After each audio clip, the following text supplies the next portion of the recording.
Hello YouTube, my guest today is Lee Kern. Lee is an artist, comedian and filmmaker from Edgware, London, and you may know him from Channel 4's celebrity Bedlam. That's right. How you doing, Lee? That's right, I'm alright, my friend. I'm very, very pumped and You're excited. I'm pumped. I'm Ready psyched. to go. Yeah, let's go on a magical journey through time and space. Let's go on a magical mystery tour. Here we go. We're going to look at your hometown is the first place we're going to look at. Let's have a look.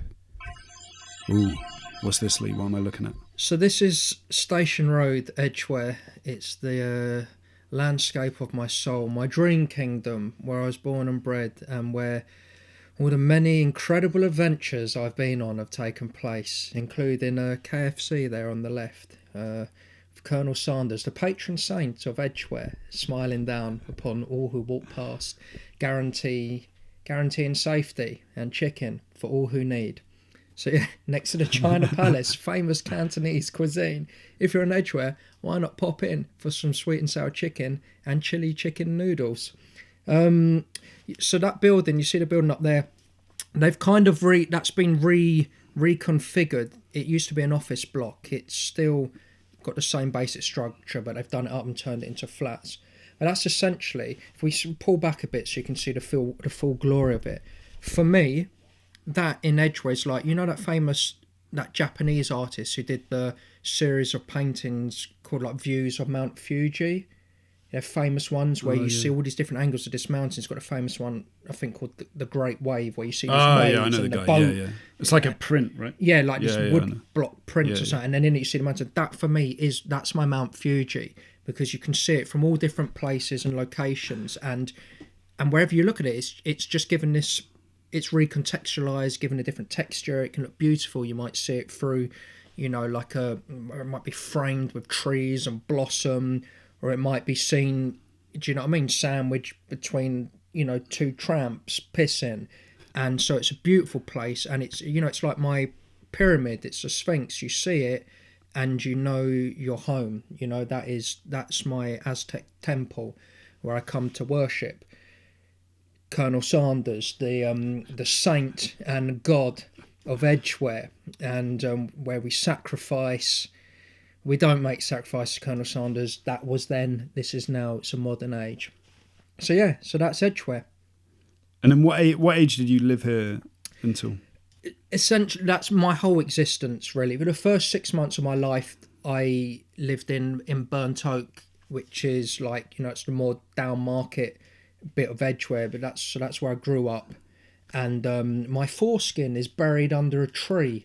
In Burnt Oak, because when I got circumcised, apparently they buried it under an apple tree in Burnt Oak. I actually made a documentary that's never been seen, where I went in search of my foreskin to try and find the man that chopped it off. But anyway, the tree's still there and it still grows apples. So who knows? There may be people living there who eat and bite into this apple, and they're taking nutrition which has been drawn from my penis.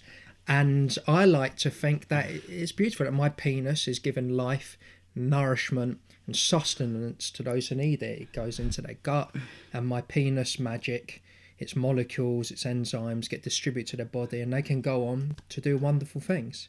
Anyway, so that's in Burnt Oak. 6 months, then I moved to Edgware, and it's literally, that's been it. Everything's there. Yeah. All my I've got the same friends as when I was 2 still now. It's all gone a bit blurred, isn't it? Yeah. Everything's happened then. Gradually over time, I'm sure like everywhere, you know, it used to be this idyllic suburban little paradise. It was beautiful, you know, lovely semi-detached houses, lots of gardens, rose bushes and blossom trees, and it was paradise.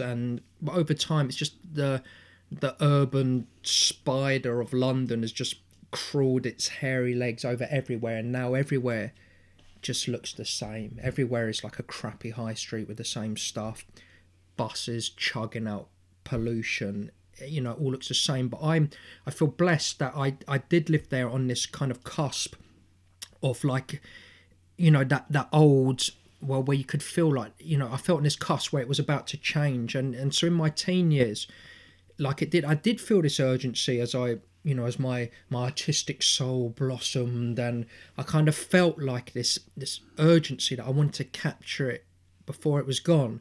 A bit like John Dunbar in Dances with Wolves. He wanted to visit the frontier before it had gone forever. But I did feel this urgency the that frontier of Edgware. Yeah, I felt I wanted to articulate and capture this. I wanted to sing the song of the shopping trolleys and the blossom trees. And then sort of the first film I made a short documentary for Channel 4 called The Edgware Walker, which was about a local crazy guy who used to walk around in his underpants. And since time began, from when we were little kids, we would see him walking around all around northwest London, and they're all urban myths and legends. He used to be a brain surgeon, or all his family died in a fire. He's a crazy man, and so I made a film that went to investigate and explore the truth about him. Now, during the making of that film, he actually passed away, and so the film, it became this really potent tale of grief, and there were like 3 griefs that intertwined. And so there was the grief that, like, I got people on camera because it happened literally, people didn't know about it, I told them on camera, and you captured this real grief. And so there was this grief for this man who had passed away, but then it caused people to stop and think, shit man, I'm old. I'd seen him. He was there when we were a kid, yeah. And so they were mourning for the passage of time. He's almost a landmark himself. He right? was. Well, that's a landmark. He's like a person. He that's was. A landmark. He was. Yeah. He was this emblem of spiritual continuity of the landscape. He had always been there. He was like the bricks and mortar of the place. And then people mourned as well for their Edgware that had gone. Like, you realise, shit, this place has changed. God, it's a crap hole now. It used to be, so pretty and lovely, and everything's just more urbanised now and filthy. And so growing up in Edgware, I don't know, I did have this deep sort of poetic attachment to the place and loved it. And it's like I think I've mentioned to you the other day, it's for me, if you're Wordsworth, he fucking lucked out. He had it easy. It's easy to fall in love with lakes and hills. Anyone can feel poetic beauty at that. Try falling in love with Jennifer's Nails, or the Edgware Grill House, or Chicken Cottage. Try finding like love and beauty and glory, amongst the dog shit and chewing gum and crap you have to dodge on a high street. But yet, I feel people do, and I think there is a deep biological, psychological drive in people to attach kind of affection with just the natural world around you, but particularly your landscape and where you are. You form a bond of love between it, some kind of biophilic connection, because you associate, I don't know, I guess it's just you're associating the opportunity for life and sustenance, like in the I'm really going to waffle on now, but like in early days, people probably form a romantic connections with nature, because in nature they can get their food. Here's the apple tree, I can get apples, and you have connections, and people will draw animals on caves, and that's an artistic impulse because you're reinforcing this bond of worshipping, there's food, there's life, I can live, and it's an organic thing. And perhaps we still apply it because I know I can get fried chicken, so it's like I know I can survive, I can leave my cave and hunt fried chicken and live. And so I don't know, or maybe I'm just mental. I don't know. I've never heard such a romantic view of fried chicken. Well, it's not, but I like it. Yeah, I don't know. But so I do love the place, but I'm also deeply aware that it's a crap hole and it's mundane. And maybe part of my artistic yearnings, it just comes from like, just groping for magic and wonder amongst this banal shit, even if it's not there.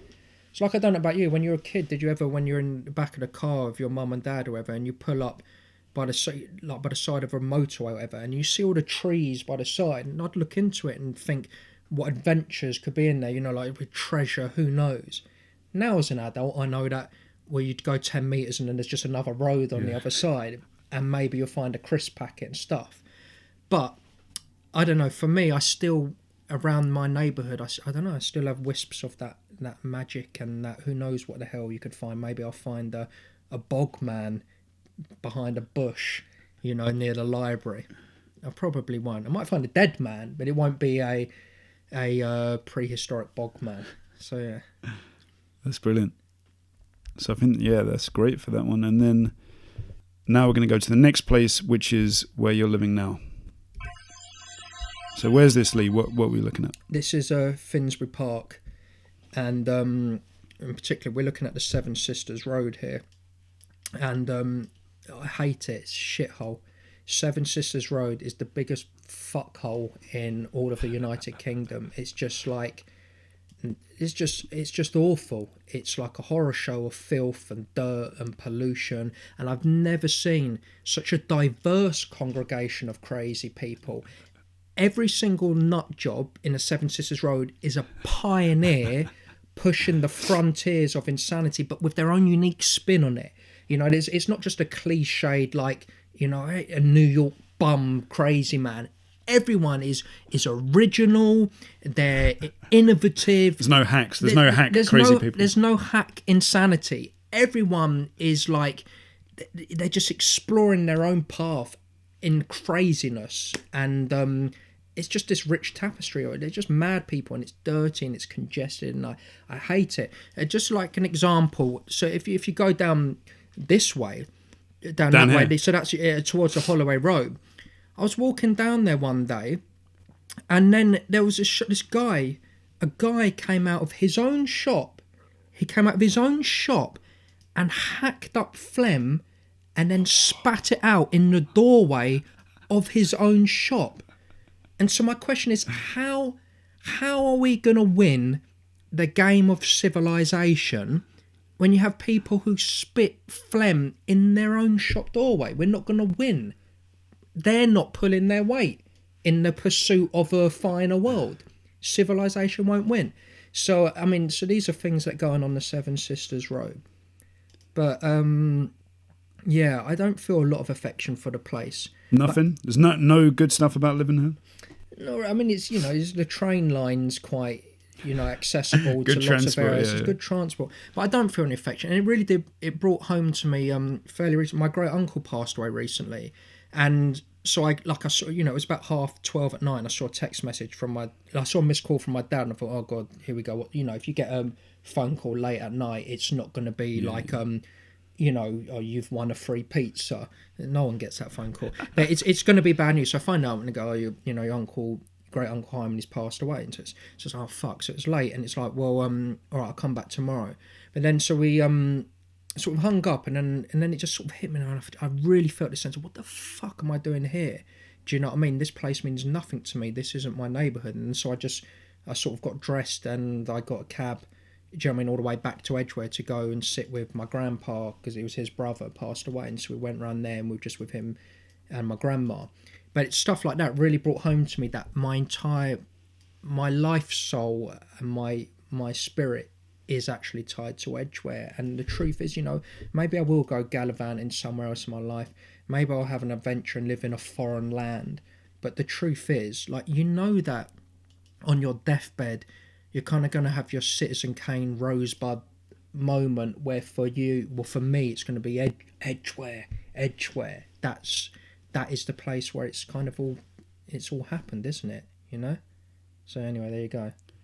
I mean, you were saying how when you grew up in Edgware, you had this kind of romantic connection to it, right? Like the urban landscape. Do you not have that with Finsbury Park, or is that just because you've grown up a bit? I think the thing is, all the romantic projection onto Edgware, clearly a lot of it is sort of fantasy, and when you're young you do that. Now I'm an adult, the truth is, like I was saying, if you drive by the motorway and you look into the trees, I don't know there's not secret treasure buried there. I know it's not there. So now when I'm going there, the truth is, I'm not thinking, oh, what a wonderful world of adventures, look at this crooked dirt and filth. Now, I don't romanticise it. It's just dirt. It's just filth. These people are just crazy. It's not like this sort of romantic, novelesque. Do you know what I mean? Yeah, yeah. So that was just something that was in you. Yeah. That would have come out wherever you were, right? The poet in you that comes out. But at the same time, it is just because when you're younger, my story, the stories of my life, which are true, are woven into the streets of Edgware. They're stitched into the landscape of Edgware. The things I've done, the adventures I've had, with my friends, my family, those things are real. Whereas I haven't got the backstory to this place. Do you know what I mean? It is, it's the beginning of a novel if it is, but it's actually not really a novel I want to write, to be honest, because I love the novel that's already been started with Edgware, and so that's kind of where the stories go, because you've got deep backstory. I don't have a backstory with Finsbury Park. And the next place we're going to go to is your favourite place in the world. Okay. Which is? We're back in Edgware. Yeah. Yeah, so there you go. I've rambled out. I just like Edgware. Where's this? Oh, wow. So we've gone just down. Accidentally jumped down an alleyway. This alleyway. What's this? Do you know this place? No, it's very well guarded. Turn. Can I turn around? I'll let you do it. Down here. I'm just trying to work out what alley this is. I don't know where you've gone, mate. Oh, sometimes it just jumps us onto weird places. What's this? Do you recognise that cardboard? Come back. Oh my God! Yeah. So this is the back of the shops where me and Ollie used to live. You used to live here? Yeah. Me and my friend. You didn't realise that was purely by accident as well? Yeah. So me and my friend Ollie. I mean, it's beautiful, isn't it? Me and my friend Ollie lived above a Nando's in Edgware. So my bedroom was there. Oh, really? And then 5 meters from my sleeping head was an industrial extractor fan churning out sort of chicken smells. So this is what you heard while you were asleep. What I heard asleep, I had a fan just going like that, and it was dirty, it's horrible, but we were sort of youngish and it's fun, you're living with your best mate, and I always remember once I came home and there was just a dead rat outside our front door. So they're like, here's a rat that has chosen to die outside our front door where we live. That's where it's crawled, and it's kind of finally got there and thought, okay, why? What a spiteful rat. It's like it just wanted to die in front of it. So yeah, but this is just an alleyway there. It's quite it's a little bit grotty, and yeah. So what was going on in your life when you were living here? Do you know what? That is when so I'd left university. And then I'd become, I think I was trying to somehow get into the business, and I ended up, for one reason or another, I ended up getting a meeting at Channel 4. No, let me start again. I'd made this kind of a comedy picture book, and I sent it to a guy who worked at Channel 4 because I'd read something in Time Out, and so I just thought I'd send it to him. When you're young and you do stuff like that. And he invited me in for a meeting, and he didn't want to do anything with that comic idea, but it turned out he was also from Edgware, and I mentioned I had a crazy guy in his pants and how I'd always wanted to make a film about him, and he put me in touch with someone who headed up their doc section, and they gave me £1,000 there and then. I pitched the idea, so I went out, I bought a camera, my friend gave me some illegal Avid software, I went out and shot the film, edited it all at home in there. And so that's how I made the film, and I loved it. It was brilliant. When I was editing it and first learning to edit, it was some of the most euphoric creative experiences I've had, when you're like trying to create simmering emotion and you're holding it together. And anyway, that was fun. So that's what's going on. That's great. So that's the flat where you made the film? That's where I made the Edgware Walker. That's great, man. Well, I'm glad we accidentally dropped happened. Down there. That's where the magic happened. Let me tell you, do you know where the Edgware Walker, then a little bit after, I did a DVD release of the Edgware Walker. I bought it on DVD, sold DVDs. Go back to the house. I'd like to see it. I tried to find it. I have a feeling I did see it back in the day. Well, I am going to finally put it online so anyone can see it. But I made DVDs, sold it. And do you know where we had our preview? Where? KFC in Edgware. No, you don't. 100%. I advertised on Facebook. I said, we're going to have it's on my laptop. I put it out on Facebook saying, there's going to be the grand screening preview of KFC, of the Edgware Walker in KFC Edgware. Come along, like that. Did they know what? Did KFC know? Do you know what? So I went down there with my brother. I had 2 real people that I don't know turning up. 2 real human beings, civilians. That's impressive. Who made the effort, and they came to KFC in Edgware for the Edgware Walker DVD launch. Now that's quite sweet, and that's nice. That's really nice. Yeah. So where can people get that? Well, I'm going to put the film eventually, I'm finally going to put it But up the on DVD, YouTube. can I buy the DVD? I don't think I've got any more printed. I'll try and dig one out and send it your way. That seems old school now, doesn't Yeah, it? so I'm going to put it DVDs. up on YouTube and Vimeo for people. But the thing about the film, I still get messages and emails, and it resonates with people because everyone kind of has a figure like that, you know, who walks among us. Yeah, so this What was your theory? Let's go somewhere else in Edgware as we're chatting. Get out of this shithole. What's your theory on the Edgware Walker, though? Because you were saying there's various myths about who he was. And I mean, do you know? Did you find out the truth through doing that film? Yeah. Well, I mean, the myths that... I guess it was more about the myths, right? The myths that we grew up with was... what was the particular one? So everyone had a different name for him. People call him the walking guy, the running man. We used to call him He-Man because, like, he used to wear these shorts like He-Man, and wherever you saw him all over the shop, like with superhuman strength. We'd saw him up by Watford, and then we'd drive back to Edinburgh, and he was there. So in Edinburgh, magically, you know, like Dungeon Master just appearing, and so we just heard that he I can't remember what the one... I grew up thinking that he... because now it's fused with the truth. I'm trying to remember what the myth was on you. You know, that he killed all his family and that he used to be a brain surgeon. So I made the film. He passed away. Now, he actually did live... Do you know what? I shouldn't spoil the film, should I? Actually, I will spoil the film because it still has merit when you watch it because it's an artistic composition and it should be able to survive with... We're just talking about it from a different perspective. Yeah, so... He actually did live in a house in the richest street in Edgware. It's called Cannon's Drive. You have Max Bygraves used to live there. So these are huge houses.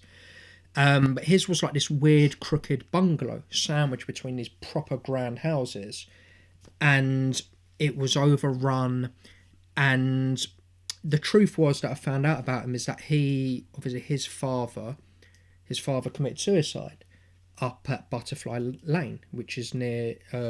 school for little posh boys called haberdashers who we used to play football against, and whenever my school we played haberdashers, we'd go there, and because they were this posh school, after the game they'd put on a little tea with like fondant fancies and stuff like that, so it's good. So when they came and played our school, they were the only school we had to make the effort to try and be like, oh, we're good too, and so we'd put on a little tea party for them with fondant fancies. Anyway, my point was his father committed suicide. And my understanding is his running, there was obviously some mental health stuff, but his running was every day he would kind of run there as a kind of pilgrimage to his father, keeping his father's memory alive. And he just did that over time. You know, who knows what happened, and he would just run around the neighbourhood forever.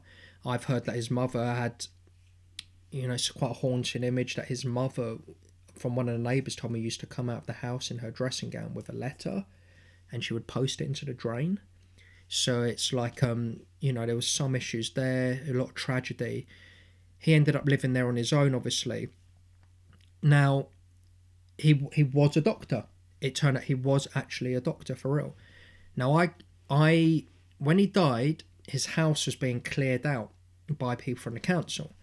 And they actually let... I said, I'll make a film. They let me go in there. I don't know if I truly had permission to do that. These guys were well fucking dodgy, because they actually said to me, we found his we got his passport and stuff like that, and they knew I was making a film, saying, do you want to buy it off us? Like, they wanted to sell me this dead man stuff, and I said no, I'm fine.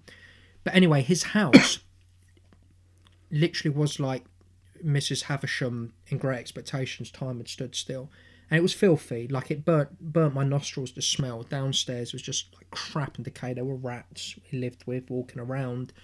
You know, and it was just a mess. But then I went upstairs into this little loft bit, and there was just, through the windows, there was this creepy, milky, anemic light coming through like a horror film, and just with a long trestle tables with all this stuff on it and all old photos and knickknacks. And then literally at the end of the room there was a tiny little door, like, you know, literally like a horror film. So I opened the door and went in there, and there was just a solitary table. And on the table was a briefcase. And I opened the briefcase, and it did have his doctor's equipment in it, like his stethoscope and stuff like that. So it's quite like this life there. But it was a curious one, because this guy, clearly he's an eccentric, but he lived on his own, and people couldn't do anything because he's, it's liberty. He's technically, he's just an eccentric. He's not hurting anyone. It's obviously not healthy, but he was left to get on with it, and he was the most well-spoken guy in the world. Like, put me to shame. And he had this bedside manner when I spoke to him. Could he talk though? Could you have a conversation with him? Yeah, I remember like when I was going to build up to making a film, I would engineer it so that I'd be standing there so he'd walk past me. And sometimes without looking, he'd go, well, good morning, like that. And I had little conversations and he'd talk about what the weather would be like. But it was just so sweet. My one main memory is I had a little nice warm chat with him. And then... and it was just funny, and then I go, all right, we'll see you later, and then he just goes, yes, see you later, alligator. He goes like that, this guy in underpants walking around all hunched over with bags. Anyway, so that's the Edgware Walker, and I will put it online. So that's very great. Long. There's very long. No, sequence. That's really good, man. That is what I mean. This show's all about places and memories, and that's. But I did want to, at the time. At the time, I genuinely wanted to. I didn't do it, but maybe it would have been too. I kind of wanted to. If people put together money to build a statue of him walking through, because we do have statues of princes and generals and things, but this guy was a notable figure. Do you know what I mean? Like if Isaac Newton had been born in Edgware, maybe we'd have a statue of him. This guy was a key. You know what I mean? I don't know. Anyway, yep. Part of the landscape. Well, that's the thing about these characters that are on the fringes of society. They're outside, right? All the time. You and me, we're outside when we're going somewhere, right? Yeah. These guys are... If you're doing circuits constantly... Yeah. Well, maybe he was like... See you. I mean, he was a walker like me. I'm a walker. I walk around a lot. Do you know what I mean? So that's like a really... Like, I know every crack in every street. I know that crack. I know that little bit of weed. I know that bit of chewing gum there. Do you know what I mean? I walk around and I know the lot. And I've just noticed up above us... This has been knocked down and turned into flats, but that actually used to be where my doctor's surgery was. Oh, really? And my doctor, I got a memory there. I remember being a little boy and him sticking a needle in my bum and me crying. And but then it was all good in the end because I got a lollipop and a sticker showing how brave I was. But that was Dr. Wyndham, and I found it quite moving because I remember he actually finally... He retired a few years back, and I went to actually see him, and I saw him, and I shook his hand, and I thanked him because he's someone that had been there since I was a baby, looking after my bum and my body and all whatever had gone wrong with me. Someone who was there my whole life, and all he ever asked in return, all he ever asked for that was now and then for me to just give him a little pot of my wee, and it's all he ever wanted. This kind man who helped me just wanted a pot of wee. I don't know why. I don't know what he wanted with the stuff, but who was I to ask? I couldn't begrudge him that. It felt like a fair exchange. Strange man, but a good doctor. So you're happy to give him a bit of wee? Why not? I mean, everyone's peculiar. If that's what he wanted, kept me healthy, fair enough. There you go, doc. Fine. No so problem. You didn't understand the value of that wee when you were a young man? Not for me to ask. Everyone has their treasures and gems. Who knows? But there you go. So yeah, that's This is Edgware again, and it's a nice stretch. Okay. That's great. All right, so that's Edgware. That's your favourite place in the world. Now we're going to go to the next place, which is your least favourite place in the world. Okay. Oh, Edinburgh, right? Edinburgh. Fucking Edinburgh. I think a lot of comedians can relate to this, but you tell us, for you, why is Edinburgh your least favourite place? Well, it's not necessarily... Can we look down the main high street? It's not necessarily that... I hate Edinburgh within the context of the Edinburgh Festival. What do you dislike about the Edinburgh Festival, Lee? This is how I describe Edinburgh. Imagine you take the most jealous, bitter people in human society. All these guys. Comedians. These are all the comedy posters here. Comedians. You take the most jealous, bitter people in society, comedians, and then put them all into the same town for a month. And then not only that, you then put them in competition with each other and step back and see what happens. What do you think's going to happen? It's horrific. It's like it just becomes like a spiritual sinkhole for a month in which people's dreams drain like piss into the earth. People have mental breakdowns. I hate the place because I'm just tired of like I can't be bothered with comedians' breakdowns and their worries and that soul pollution they walk around with for months, and the tension and the anxiety and the jealousy and the insecurity, and it's just like, oh, for fuck's sake. Don't you think it's kind of a challenge though to try and rise above that shit? But do you know what I mean? Because it's very hard, even if you're not like have those sort of jealous career feelings. It's hard to. It's a test. I see it as a test. It's the test that everyone fails, though. It's the test where everyone fails. It's the bullshit test every year. After every comedian going, oh, this year, no, it's going to be all right this year because you know what? I'm just going to focus on my show and have fun. I'm not going to bother and worry about this stuff. And it's impossible because every day... walk up off a seat every day, be healthy. It's going to be fine because every day you've got to walk on past all these posters of all these pricks with like stars coming up in it, and each star, you know, and you're thinking, oh, where's my stars?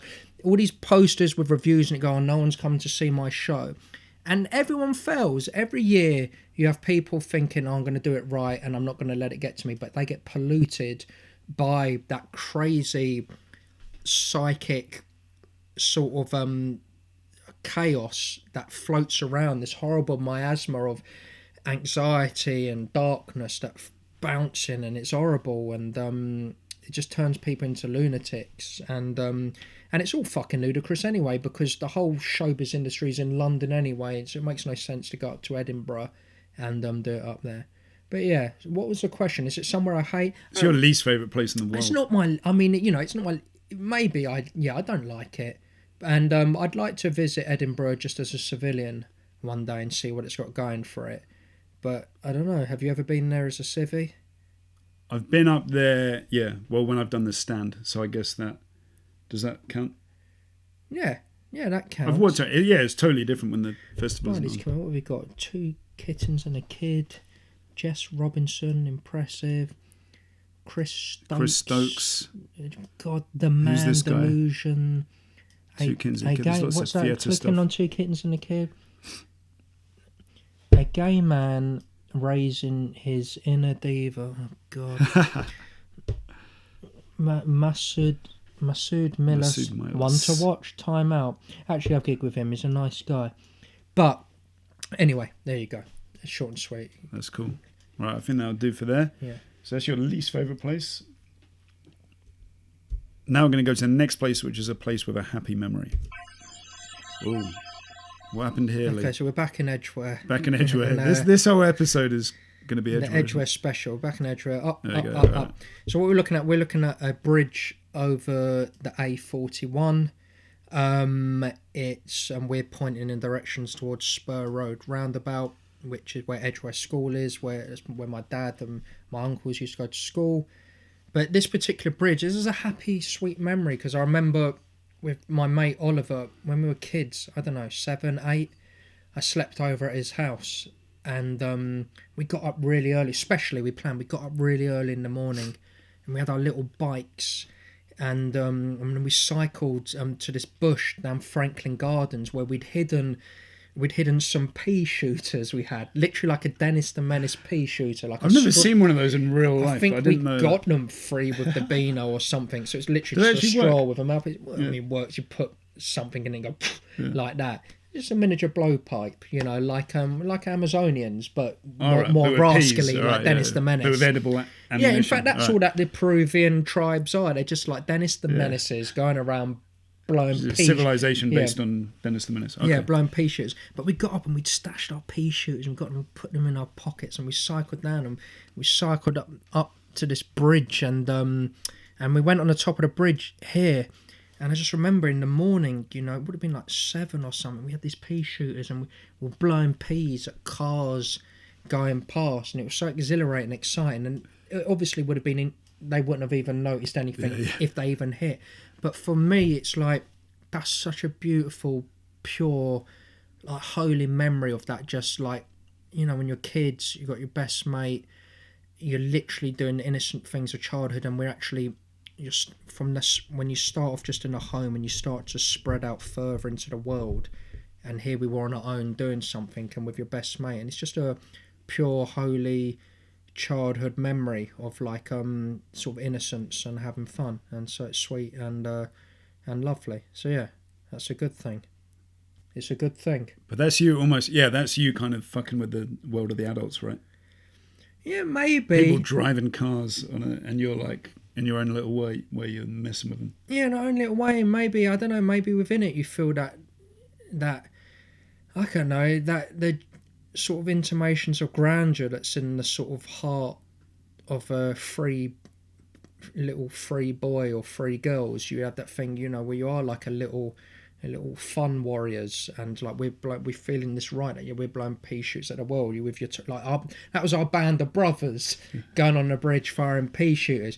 If it was like a movie, that would be the opening scene, and then it would fast forward to then in the trenches, and we're going like that, blah blah blah, and then we're talking. Two little boys with two little toys. Yeah. So a bit of that, but it's just a beautiful memory. Look at these trees, man. I love it. And on this bridge once, I remember once.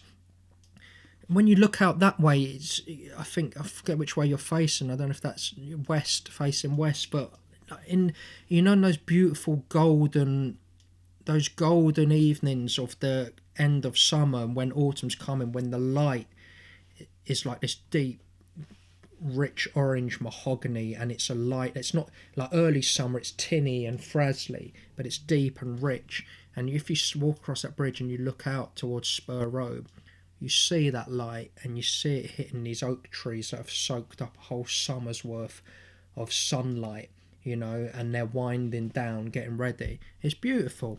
It's a good bridge. That's a good bridge. That's great. Yeah. And I think we're going to look at another bridge. So we're going to go to your next place, which is a sad memory. Yeah.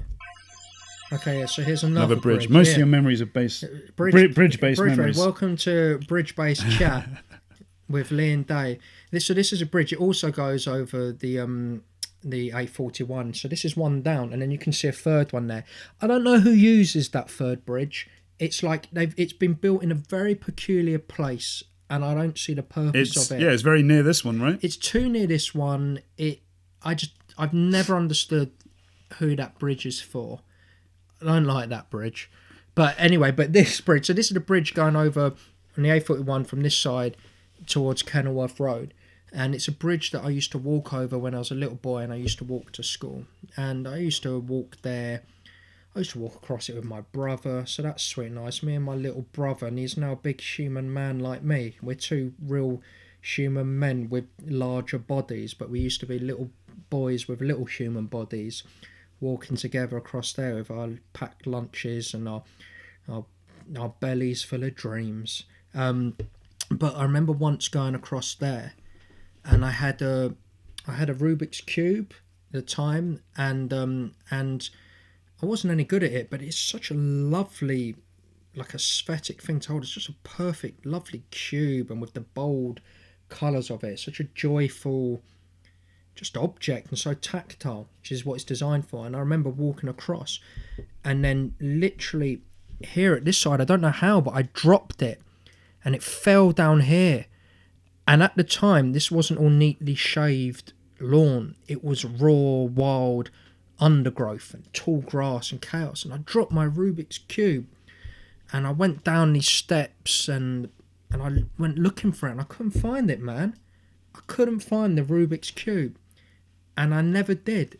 And so, like, even now to this day, as a 38-year-old human Lee Kern, when I go past the bridge, or if I particularly walk over it, I think of that Rubik's Cube, and I literally look over the side. I still look over the side with some half expectation that I might suddenly see it and re-find this beautiful object. So it sounds like that place, would you think about that every time you walked over that bridge? It sounds like that memory's kind of embedded in that. Yeah, that is. I walk over there and I look over looking for the Rubik's Cube, and if we want to get all metaphorical and imagery, they just think about that. Like, surely doesn't this Rubik Cube represent that lost childhood and youth and innocence that we're all looking for? It's like that is it is like the William Wordsworth's Intimations of Immortality, like this brilliant poem where it is literally just exploring how he's walking around looking at the beauty of the world, but there's something missing. He's lost that, the way it looked when he was a kid, that glow in him, and so that Rubik's Cube is kind of that lost childhood, but in a strange way that now Rubik's Cube has entered the world of myth, and it has reconfigured its way in all kinds of magical colours within my soul. And I guess in this crazy world, Dave, we're all walking around trying to twist and turn the Rubik cubes of our hearts into many configurations to try and recapture that magic of youth and somehow solve the puzzle of what it's all about. And maybe we never do it, Dave, but maybe it's just the participating in the puzzle that is the joy itself. Wouldn't you say? The Rubik's Cube of life. Yep, the Rubik's Cube of our souls. But yeah, so that's that bridge. Nice bridge. That's really excellent. And what you sound like, I mean, do you think about childhood a lot? Do you reflect on that time? Not I used to like a lot of my the stuff I used to make in my early films used to have quite a sentimental they kind of were, in a way, they were trying to capture and hold time before it slips away, capture moments, somehow solidify it so it won't be lost forever. But I think as you get older, you accept and you realise that's obviously a hopeless task, and also maybe like a pointless task. Do you know what I mean? You can't. Do you know what I mean? It used to be, I used to go around, I used to film and make loads of little films. So, no, I've got to capture this before it's gone forever, I've got to do that. You can't do it, it's impossible. And, you know, you kind of just got to end up, at some point, you just got to get on with the act of living here in the present tense. And, do you know what I mean? Get on with it. But so a lot of my stuff I did have a sentimental, nostalgic, do you mean love and affection? But I think that surely that's a fairly, I can't be alone in that. Surely it's a fairly common human instinct, isn't it? To, as you get older, you know, I was talking to my friend the other day, and you know, saying how when you're born, you're at ground zero. You're at the beginning of a narrative. There is no past, and so that's why as a child you're just living in the moment because that's all you have. But now when you get into the middle of life, time spreads in two directions. You can look this way to the past and that way to the future, and so you're kind of taken out of the living moment as a child because you're aware of time. And do you know what I mean? Things that you're doing now are informed by stuff you did in the past. Yeah, in the past, and so you realise you're on this train track and you're halfway there, and so I don't know. I've even forgotten what the question was because in the strange. It was about childhood. But another question? What were you like as a child? I don't know. I think I was, I don't know. I was just like a kid. I think I was quite shy and quiet at the beginning. Like apparently when I first went to infant school, I didn't speak for the whole first term. I didn't say anything to anyone. I was like very shy. And then I think once when my mum and they came to pick me up, I said goodbye to the teacher. I said, oh, bye. And I hadn't really spoken much. And then I think from then I kind of didn't stop and everything. What a lovely memory of being in my infant school of just we used to have the big thick pipes which had the heating fit in these big metal pipes and the warmth. And I don't know if you did it, and we used to put crowns on them to melt the wax on the hot warm pipes and create these beautiful melting rainbow colours on the pipes. It was lovely. And I remember that, and I remember once just a thunderstorm looking out into the big field, and you see all the rain and lightning, and that was a good memory. So, yeah. That's excellent. That's really good. Right. Now we're going to look at the next place, which is your first stand-up gig. Where's this? Sheffield, right? So this is in Sheffield. Okay. Now, my path into stand-up was like, it just wasn't neat and simple. Now, I've always, wanted to do comedy. That's the kind of one of the natural rhythms of my soul and inclinations, comedy and be funny. But for some reason, I'd always been a bit shy about it, and I'd kind of been funny secretly under the radar. We've never overtly sort of been like, hey, I want to be the funny guy, I want to be a comedian. Because somehow that in my heart, that wasn't cool, and that's a bit lame-ass and desperate. And I kind of, all the music I'd grown up on had this sort of punk aesthetic, which on the one hand was massively empowering and a beautiful message, this whole do-it-yourself idea, and it doesn't matter whether you're good or not, it's just the passion is what matters. So that's a good thing. But at the same time, it kind of gave you this handicapping idea that somehow success is bad, and if you do think you're a fucking sellout or a mug, and I think that's been debilitating. And when I actually did somehow let go of some of that nonsense, I'm not a whore, like I don't do adverts and things like that. I still have an artistic thingy, but when I opened up Mitts saying, do you know what, I do want to be successful and I do want to be known as a comedian, I do want to do, when I got over that, it liberated my heart a bit and unlocked things, and things did go better because you're sort of self-sabotaging otherwise. Anyway, my point is, the first creative opportunities given to me in show business was in documentary. And so I made documentaries, and but even then, within the documentaries I did, these kind of fun, authored pieces with a comical tinge and a sweet, ramshackle charm to them. But I would secretly be putting the comedy in it, and then bit by bit I was doing that. Anyway, so at Sheffield one year, I did a, what did I call it? I did a session at the Sheffield Doc Fest, and it was basically a comedy session, and it was called How to Be a TV Whore. And it was like a tutorial on how to fuck people over and shit on everyone in order to make it to the top. And there was some genuine, actually good advice in it, but it's all done under this guise of this horrible... Yeah. So you're taking like an outsider position there, right? Yeah. Well, it was just kind of comical. Yeah. It was like this hyperbolic how you fuck people over, how you sort of, the techniques for looking over people's shoulders when you're having a conversation to see if there's someone more important, all these different things you do. And so it was kind of comical, and it really was a comedy show, and people were laughing. It was good. So that technically was kind of my first real stand-up, really, I guess. And then it wasn't then until at some point when, I don't know if we want to go to the next location,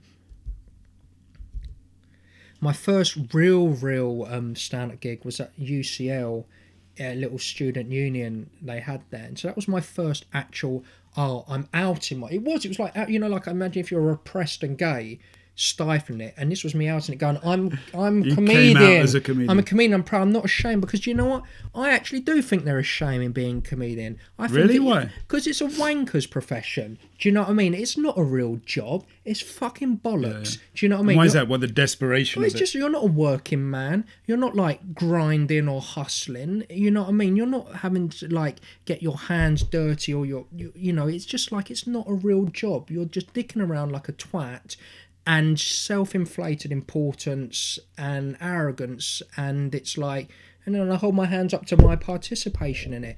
So I felt this shame. Like, I come from this sort of, family of like sort of black cab drivers, East End cab drivers, and it just felt something to me as something's a bit wanky about working in show business. It means truth is, you're a bit of a ponce or an idiot, and like, look at me, like that, So it kind of was my out and saying, fuck it. But how much is that what you think about yourself, or is that, how do your parents... Oh no, my parents are actually fine, but I'm sure, I don't know how I got that baggage, but for whatever reason, these are the narratives that had settled in my mind, that there was something no, I know you mean, if ostentatious and vulgar. It just felt something vulgar about... Especially if you come from a background where no one's doing that, right? Where it's not the norm. Yeah, it's not the norm, but there's something vulgar and ostentatious about...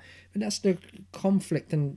the contradiction in that, maybe there was that shy bit I was talking about as a kid, but then with the showman sort of side as well, and I hadn't resolved all that, and I still haven't to an extent, because I think I'm not bad on stage, and I'm funny, and I'm instinctively, natural at what I'm doing, and it feels like, this I can do something, but the truth is, at the same time, I know deep down that the true happiness and that's not like, it's not in show business, like, and it's not that. The things I like, if you're looking for that to fulfill you, you're never going to be happy. You lose, like, I know that deep down that actually, the truth is, I know if I really want to be happy, I would jack and all that shit, and I would just go walking around like a hobo, in nature and stuff like that, and doing the things you like, and just like more serious writing and that. So I know that I've got that sort of tension.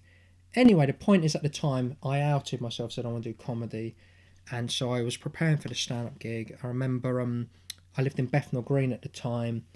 I remember I'd written my stuff and I was shitting it, and that was it. The reason why I did stand-up was because I was doing some TV stuff in front of the camera, but I was such a nervous performer, and that's been a journey to get over like that, or to learn to live with it.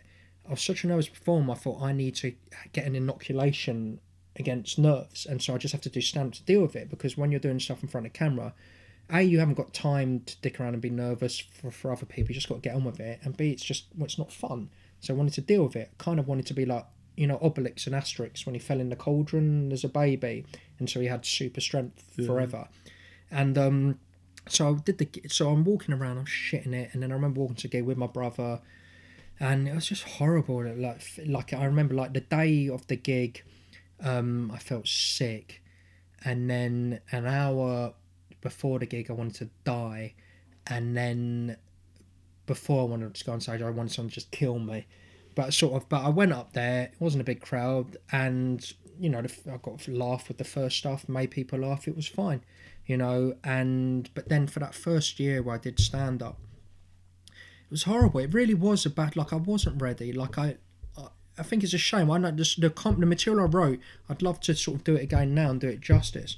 I was too nervous, and so because of my nerves, I'd be prickly on stage sometimes as a defence barrier. Do you know what I mean? To protect myself. I had a wall around me. So what, like insulting the crowd and stuff? Not necessarily insulting them, but there's a defensiveness and a prickliness to protect yourself. Yeah. And they pick up on that, as you'd pick up on anyone's energy when you're with them. And so it puts a barrier, and so it meant that a lot of my gigs, they would either go really well and brilliantly, or it would end up not good and great.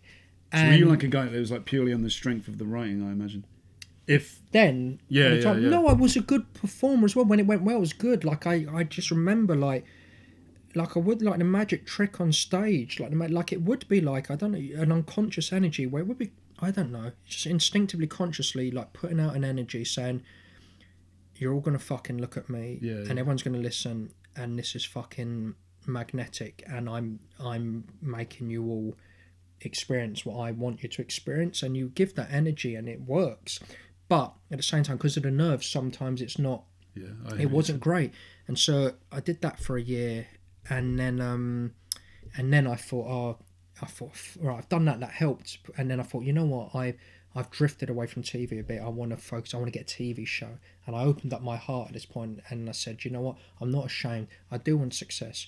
I fucking deserve to be on TV as much as these other schmucks. Do you know what I mean? And do you know what? There's people on TV and they're shit, but they've got no inhibitions. They're fucking going out doing it without any shame.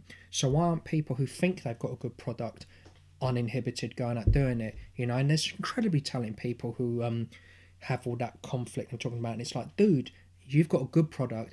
Look at these losers who are fucking on it. They've got no embarrassment about it. They should be ashamed of what they're doing on the stage or on TV. It's pitiful, but they're... The saying, isn't there, like, self-confidence? There's always people... Why is it the people who don't deserve it have it? Like, yeah. Or don't need it. It's incredible. I think it must be like they've got a beautiful... whatever percentage of a sociopathic gene, that's what they do, and, you know, bless them for it. But so I decided I am going to get a TV show, and I worked towards it, and I did get stuff away. And so the stand-up was instrumental in helping me free myself up, do you know what I mean, as a performer. So anyway, the UCL gig, it went all right. It wasn't bad. And yeah. And then there's a third part to this, isn't it? I'll say just be careful with the table. Sorry, mate. Because it'll pick up. Yeah. And then, so the third part of this stand-up bit is the famous Up the Creek. I just wanted to tell about this because it literally, like, I don't know, I was a fast riser. I managed to do good. Like, you know, I'm painting as if every gig was shit. I did right at the beginning, and I got some good backing, and I did a gig at Up the Creek. Literally something like my 10th ever gig, which is kind of ludicrous. But not only that, it was in Up the Creek. It was on a Sunday night, but on a bank holiday weekend. So no one had work the next day. It was summer. I got a little burp coming. Hang on. Okay, it's gone. It was Up the Creek. Bank holiday Sunday. So people were fucked. They were fucked. Just pissed and that. And the night, and so I'm waiting to go on stage. And the whole night is chaos anyway. You had like a really established comic who was at MC, and I forget who. But even they couldn't handle it, and they weren't dealing with it. There was talking here, people interrupting. They didn't do anything about it, and it was chaos, and that was going on. And then finally, I had to go on stage. And at the time, I had a really brilliant opening, but it was a small opening, and you know, gentle and funny and simmerism. People to come to you. Yeah, and it required me leaving a space. To, you know what I mean? And so I did the opening line in space. But immediately the space got filled and ruined by noise. So I'm saying something. And then I tried to do some other bits, and it just sort of didn't work, and it was horrible. And then for the first time ever, I'm only 10 years, I actually went off script, and I dealt with the heckler. And I said something, I don't know, I wouldn't say it's intelligent at all, but I put them down. And they loved it. They went mental. I was like, yeah. And I put the guy in his place and had like, I don't know, like 150, 200 people going, yeah. And I was like, yeah, great. Because I'm so inexperienced, I wasn't worldly enough to realise saying, you know what? This isn't a real gig. This is just babysitting a creche of hooligans and fucking mentally degenerate drunks. And it's not a real gig. Forget about your material. Just so you went back to your material. I thought, I've dealt with that. Yeah. Now I can just go into my cerebral, intellectual stuff. So I started going back to it. Didn't work. Losing more and more people. Got pockets of conversation and talking and that. It's going fucking awful and it's horrible. Like really horrible. And then right near the end, I actually, like the defiant bit of me said, right, fuck you lot. I'm gonna do this really horrible bit of material I've got with some horrible imagery, and you won't like it, but maybe later on when you go home, I don't know, you might go to the loo or something and it might pop in your head and upset you, you know. And so I did this bit of material, and there was just silence, and then just a woman shouts out, "Shut up," like that, and that was how my set heckles go. Yeah, it was just quiet, and a woman going, so, "Shut up." And then my set, and was, "Thank you, I'm Lee Kern." I left stage. I went off stage. It was horrible. It was horrific. The kind of like, I can't explain, like sort of bursting snowflakes of electricity in your heart, and like just feeling shit. And I phoned my brother, going, "Oh man," and I felt like shaky. And like for a week after that, I felt like a beast. It was horrific and traumatic. And but yet then it was nice that. But yeah, you know, so you die, but then you carry on living and you transcend death as a comedian. And then a few years later, it was nice that I did another gig at Up the Creek and I fucking nailed it. Oh, I was funny. And it was really good. So it was nice to go back there and right a wrong. And with all the experience I'd learned. They haven't had me back since, the bastards. Oh, but, right. yeah. As heckles go, that's almost, I always thought like one of the worst is just like, you're not funny. But shut up's even. Yeah. Do you know what I mean? Because that's like, it's not like I don't think that's funny, it's just I don't want to hear anymore. Just shut up. One bloody solitary hell. shut up. In a room of people looking at you, being told to shut up. Anyway, there you go. Show business. That's brilliant. So now that was your first gig. Now we're going to go to the next place, which is a life-changing moment.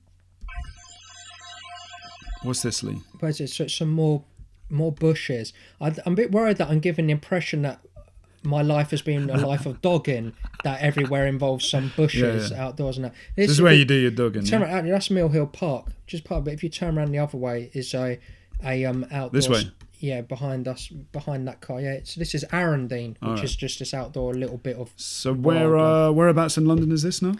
Again, it's the northwest. This is Mill Hill, so you just go up from Edgware. All right. To Mill Hill. If you do a left, you go up towards the Three Hammers pub.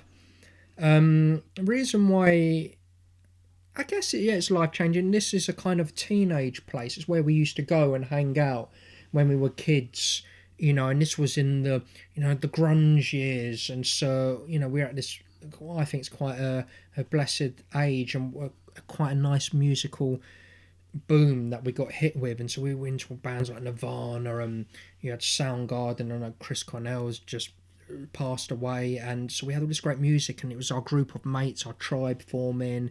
And so we go and hang out there and drink, and, you know, I wasn't a smoker, but, you know, smoking pot, playing guitar. And so it's invested with that beautiful teenage hanging out in parks rite of passage that all kids have to go through. And so for me, it's that magical transition where you're cutting your teeth on what it is to be a human being who can be master of their own destiny in the world whilst having to borrow 50p here and there. And so it's great. And I just remember one of the first night, it was like we discovered it the first night. We'd been at someone's house and people were getting stoned or whatever and drinking. And then someone goes, "Oh, let's go to Arundine." So we just all wandered, you know, I don't know where we're going. And I remember someone nicked like a crate of Coca-Cola from a petrol station. That's not a good thing, but it's what happened. My hands are clean. I think I drank not even booze, just Coca-Cola. I drank a can of Coke. Right. That makes me an accessory to a thief. I'm a thief. And stolen goods. And but we ended up there, and it's a magical evening, and it was one of those evenings where you conquered a night, and you come through, and then the light comes up, and you've got the birds twittering. And it's like, if night symbolizes like death, it's like, those early nights as a teenager when you go through that, it is like you get a glimpse of what it is to be eternal, because you've conquered the darkness, you've gone through death, and you come in reborn and dawn and stuff, and you're alive again. And that for me is maybe why it's magical, those nights when you sort of cane it through the night, and then you walk home in the twittering and the sunlight, and then maybe, just maybe, you start to see the road sweepers and things like that. And there's those magical lilac dawns. And I remember, just when we finished that, I remember us walking across this park here, and it must have been something like 5:30 in the morning, and someone had a little hi-fi CD in it. I just remember them playing them really loud. From the Nirvana album In Utero, there's a song called Francis Farmer Will Have a Revenge on Seattle. I don't know if you know all this stuff. I just remember really loud. It was just brilliant, and there was just the dew on the grass, like this Eden, but very early in Eden in the morning, and it was just wonderful and beautiful, and with this group of friends, and so that was a beautiful, yeah. That's another good memory. It's good to have memories, isn't it? They're good things. And what were you like as a teenager? I don't know. Just like all teenagers, just like I think I was restless, high energy. Being a funny guy, comedy, creative. I read a lot. Sort of my artistic inclinations would come out. Just quite restless and hungry for life and for sort of magic and wonder and something more. What else? Yeah, I can't remember. But then obviously the other side, like any teenager, you're moody, But also then you had bits where you felt a little bit alienated, like everyone does. It's not original, people go, I felt like that, because, you didn't really connect with... That is adolescence. That is adolescence. That's what you have to go through to come out the other side. Yeah, right? yeah. That's the price you pay for growing hairs on your testicles. Do you know what I mean? You want these hairs on your balls? You got to earn them, kid. Mate. Yeah. So, yeah. But it is a wonderful age being a teenager. I don't care, even if it's shit, it is wonderful, because it really is like the whole world stands before you, like this road of fire that you could you could scorch your way across, and everything could be an adventure, and everything's wonderful. And it's important, I guess. It's nice to get glimpses of that still as you get older and slower, and kind of want to... It's almost like in our own lives we live out the journey of Homo sapiens, where you go from being a hunter-gatherer to then an agricultural farming civilization, which is more grounded and settled. And as we're younger, we're hunter-gatherers. As you get older, you think, I just want my patch of land, I want to be a farmer. Maybe that is how the change kind of came about. As people, as you got a bit older, you thought, fuck this shit. I'm not running around hunting, trying to get laid, killing bison. And, I need to settle down. So it's the whole of human evolution, but just in our lives. Yeah, I want to settle down, get a patch of land, some chickens, and just fucking sit on a porch. Maybe, I don't know. But teenage is that hunter-gathering years where you're living by your wits, and and many spears you have to dodge. But yeah, that's great. Good times. So obviously, that. So the show is all about memories and how they're linked to places. Okay. And we've looked at lots of different memories now, and what I want to do now is revisit some of them. Okay. With the benefit of hindsight. Okay. So now what I'd like to do is go back to that bridge where you lost your Rubik's Cube. Okay. And now, so if you imagine stepping into that picture and you saw the young Lee who just lost the Rubik's Cube, what would you say to him? I'd mug him. You'd mug him. Rob him of his pocket money. I wouldn't. There's truth. I could get I wouldn't interfere. I wouldn't interfere with these things that have happened. Because it's important. That Rubik's Cube had to fall. It was meant to fall there. And look what it has become. Do you know what I mean? What would I have done? Prevented it from happening? It's now entered the world of the spirit, and it's entered eternity and the myth. Like all the memories. I wouldn't go back and try and stop what's ever happened, because now they are eternal. Well, for as long as I have consciousness, or avoid dementia. So I wouldn't go back and try and stop it happening. I'd want to let it happen. I would just watch. Wouldn't you watch? Like if you, I mean, be like that scene, you know, that really creepy scene in Powerful in 2001: A Space Odyssey. There's that scene at the end when he's going through the thing where he's suddenly in the room watching an old man in a bed. Do you know which scene I mean? I can't remember. It's really powerful and sort of tragic and scary, and it's just watching an old man just in a room, like in a kind of space age building with his bed getting ready, and it's kind of, you think, well, that's him as an old man. He's just watching himself as an old man and observing him, and it's really moving. And I kind of, that distance between you and then you can't touch the past. You can revisit in your brain. Sorry, this is a waffling answer, but I wouldn't intervene, and I wouldn't say a word to him. I wouldn't say a word to whatever you're going to ask me about. Would I say anything or give advice to any of these things? I wouldn't, because, you know, you have to do what you have to do to get where you got to be, you know. That's cool. That's good. I guess that's going to be your answer for the. Well, I'd give some advice to some of the gigs, because that's like a bit of craft. All right, so let's say. All right, so now we're going to go back in time and visit one of your early stand-up gigs. What advice would you give to the Lee that did Up the Creek back in the day? What if I was backstage with him? Yeah. As his if you manager? could tell him, yeah. God, I would. I mean, on the one hand, you think, you know, let the little.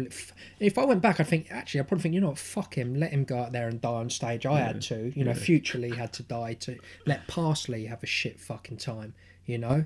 But I would go back. I think it would just be that advice of.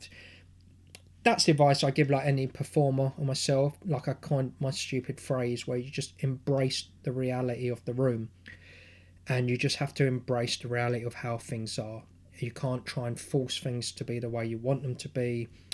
There's no point ploughing on with material if people aren't there with you in the moment. You've got to stop and try and bring everyone together, and then maybe you can meander back to your stuff and take them on the path with you. But there's no point the audience going one way and you going another and thinking that you're just, because then you're just monologuing in your own head. You're not really performing, you're not creating a circle, you're not connecting with them. And so it would be that embrace the reality of the room. It's like if you know, if someone farts, metaphorically, you have to acknowledge it. Do you know what I mean? Like if you do something shit, you kind of got to acknowledge it on stage, and hopefully not in a hack way. Do you know what I mean? But it's just about acknowledging truth with them, you know, with comedy. And so you can't pretend something's not going on, you know. That's all the advice I do is saying, Lee, if it's fucking, learn to relax. And because I was nervous, you're sticking to your script a lot of what you've written. It's like, let go, don't be scared. In conversation,